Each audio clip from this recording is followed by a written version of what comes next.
and do it again. Ha? Ayos to ah. Ready?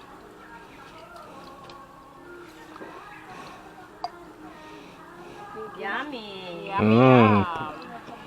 Meaty. Yan ang tamang yan ang tamang sa Wait, pagkain. I mean, they need the. Don't put all the meat in there. Wala po ma. Basura na po. You gonna put all the meat in there? I gotta put some of these to make it more flavorful. What is that? Crackers. Why would you put crackers in there? Because it's crunchy and stuff. That's how Filipino does it. You know, crack them up smaller. That's it. Ma, ikaw ma, dali gawan kita. Baka gusto mo munang magkanin. Baka sumakit yung tiyan mo eh. Oh, mukhang bibigyan ni mama yun. Nasumakit yung tiyan.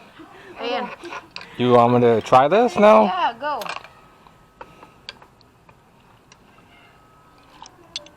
Naniwala ka ba na ang lahat ng lumalabas sa bibig natin Mmm. para Wow. natin? It's like dessert. Oh. Do you like? Yeah. Pang dessert daw. Matamis siguro. Oo. Ayun, hindi pa tayo nakaluto lahat eh. Okay na to. Nakaluto. Snacks muna to, Ako. snacks. Snacks time. Grabe to siya. Kasi birthday. Birthday niya nang ako mo sa Baby tuhod. niya. Ako na, oo nga no, ako na pala niya sa tuhod dyan. Ako niya sa tuhod. Who's that? Oh. Would you make one for Hazel?